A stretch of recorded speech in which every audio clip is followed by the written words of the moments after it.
بسم اللہ الرحمن الرحیم۔ السلام علیکم، آپ دیکھ رہے ہیں الف نیوز اور میں ہوں آپ کے ساتھ ماجد علی۔ شامل کرتے ہیں پاکستان اور دنیا بھر سے breaking news headlines. Bharat کا $214 ارب کے جوہری منصوبوں کا اعلان۔ بھارت نے توانائی سے متعلق قوانین میں بڑی تبدیلی کی تیاریاں کرتے ہوئے $214 ارب کے جوہری منصوبوں کا اعلان کر دیا۔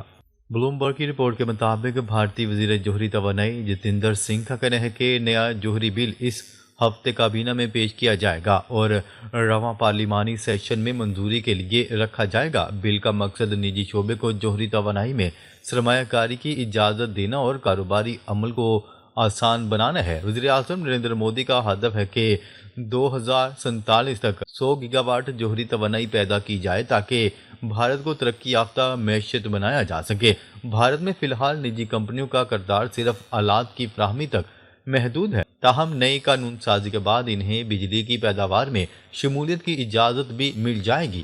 حکومت جوہری ذمہ داری کے قوانین میں بھی ترمیم کرے گی جو اب تک غیر ملکی کمپنیوں کے منصوبوں میں رکاوٹ رہا ہے۔ نیوز رپورٹ کے مطابق بھارت میں اس وقت غیر ملکی ٹیکنالوجی پر مبنی واحد پلانٹ کڈانکولم نیوکلیر پاور پلانٹ ہے جو روسی تعاون سے چل رہا ہے۔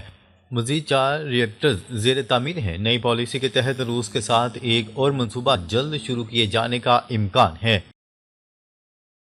خبر کے اگلے حصے میں بات کرتے ہیں ایران کی بڑی بحری مشقیں، خلیج فارس میں بھرپور طاقت کا مظاہرہ۔ ایران میں سپاہ پاسداران انقلاب نے گزشتہ دنوں کے دوران حالیہ برسوں کی سب سے بڑی اور جامع بحری مشقوں کا آغاز کر دیا۔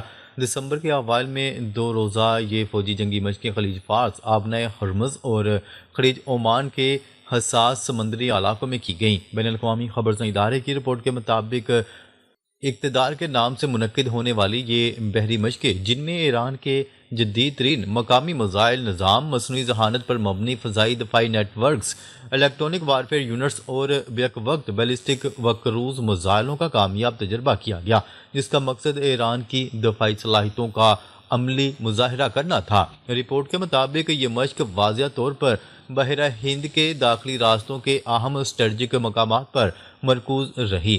مشقوں کے دوران ایرانی بحری افواج نے بحری جہازوں پر نصب جدید فضائی دفاعی نظاموں نواب مجید اور میثاق کو نہ صرف ٹیسٹ کیا بلکہ انہیں ایسے الیکٹرونک جنگی حالات میں بھی فعال کیا گیا جن میں دشمنی یا خلل ڈالنے کی کوشش سمجھی جاتی ہے۔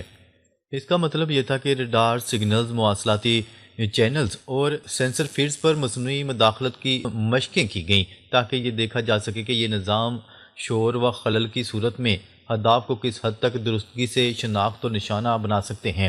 واضح ہے کہ ان تجربات کا عملی پہلو یہ تھا کہ الیکٹرونک وارفیئر ماحول میں یہ نظام اپنی کارکردگی برقرار رکھ سکے، مثلاً فیک سگنلز، جیمنگ یا مواصلاتی خلل کے دوران بھی نشانہ گیری مستحکم رہی۔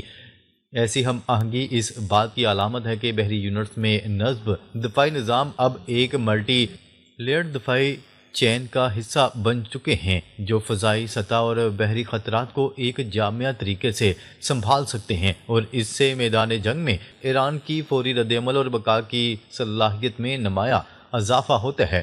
مشق کے آخری مراحل کے دوران کروز اور بیلسٹک میزائل داغے گئے۔ استعمال ہونے والے کروز میزائلوں میں قدر 110، قدر 380 اور قدر شامل تھے، جبکہ بیلسٹک میزائلوں کے طور پر 303 سسٹمز کا استعمال کیا گیا۔ یہ میزائل ایران کے اندرونی علاقوں میں فائر کیے گئے جنہوں نے خلیج عمان میں مقررہ اہداف کو انتہائی درستگی کے ساتھ نشانہ بنایا۔ اسی دوران ڈرون یونٹس نے دشمن کے فرضی اہداف پر حملے کیے اور سپاہ پاسداران کی فضائی دفاعی فورسز نے جنگی جہازوں اور ساحلی تنصیبات کے تحفظ کے لیے فضائی خطرات کا مقابلہ کرنے کی مشق بھی انجام دی۔ خبر کے اگلے حصے میں بات کرتے ہیں امریکی صدر سے مشرق وسطیٰ میں آپریشن کا اختیار واپس لینے کا فیصلہ۔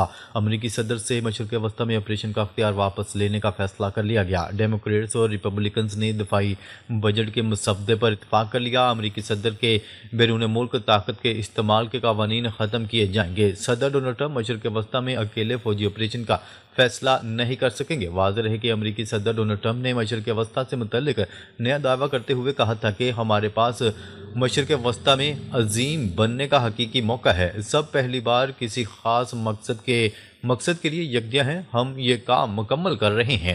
صدر ڈونلڈ ٹرمپ کا کہنا تھا کہ مشرق وسطیٰ میں عظمت حاصل کرنے کا نایاب موقع ہے، جس کے لیے کیا سب تیار ہیں؟ ہم مشرق وسطیٰ میں عظمت حاصل کر کے دکھائیں گے۔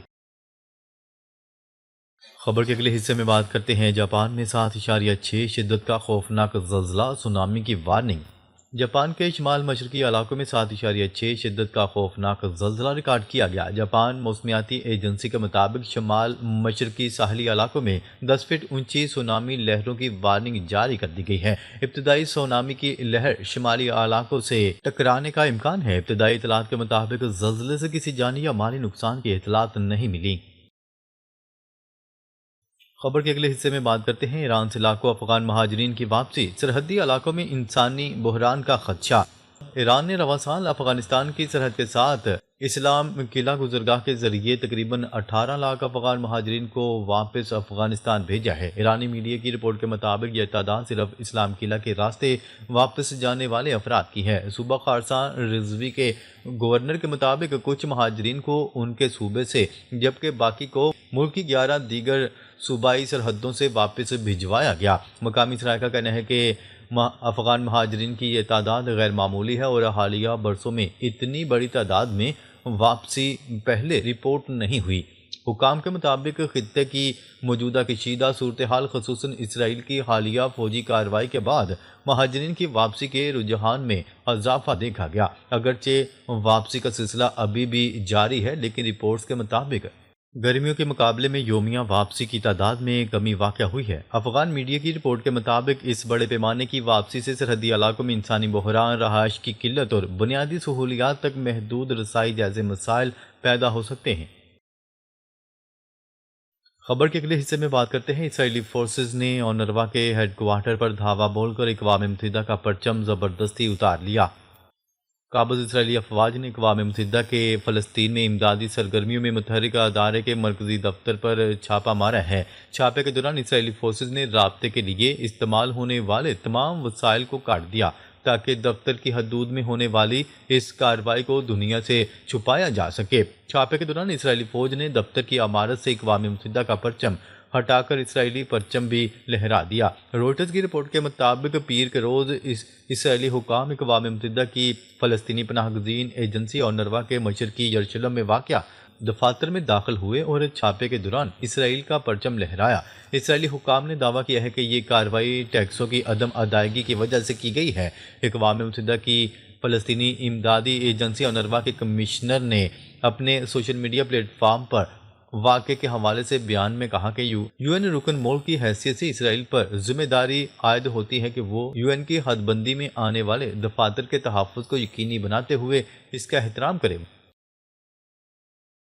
خبر کے حصے میں بات کرتے ہیں تھائی لینڈ کے کمبوڈیا پر فضائی حملے کی کشیدگی میں اضافہ۔ تھائی لینڈ اور کمبوڈیا کے درمیان سرحدی کشیدگی میں ایک بار پھر اضافہ ہو گیا۔ تھائی لینڈ نے کمبوڈیا سے متصل متنازع سرحد پر فضائی حملے کیے ہیں۔ دونوں ممالک کی جانب سے ایک دوسرے پر امریکی صدر ڈونلڈ ٹرمپ کی ثالثی میں طے پانے والے جنگ بندی معاہدے کی خلاف ورزیوں کا الزام عائد کیا جا رہا ہے۔ بین الاقوامی خبر رسانی کی رپورٹ کے مطابق تھائی فوج کا کہنا تھا کہ کمبوڈین دستوں نے کھوبون ریپچا صوبے کے علاقوں میں متعدد مقامات پر فائرنگ کی، جس میں ایک تھائی فوجی ہلاک اور 4 زخمی ہوئے تھے۔ تھائی فوج کے مطابق شہریوں کے انفاق کی کارروائی بھی جاری ہے اور انفاق کے دوران ایک بیمار شہری کی موت کی اطلاع ہے۔ فوج نے تصدیق کی ہے کہ اب تھائی فضائیہ نے متعدد علاقوں میں کمبوڈین فوجی ٹھکانوں پر حملوں کا آغاز کیا ہے۔ کمبوڈیا کی وزارت دفاع کے مطابق تھائی فوج نے صبح 2 مختلف مقامات پر حملے کیے، جبکہ کمبوڈین فوج نے کئی زور سے جاری چیلنجوں کے باوجود جواب نہیں دیا۔ تھائی فوج کے مطابق کمبوڈیا نے BM-21 راکٹ ڈالے جو تھائی شہری آبادی کی نسبت فائر کیے گئے، تاہم کوئی جانی نقصان نہیں ہوا۔ واضح ہے کہ جولائی میں یہ سرحدی تنازع 5 روزہ جنگ میں تبدیل ہو گیا تھا، جس میں کم از کم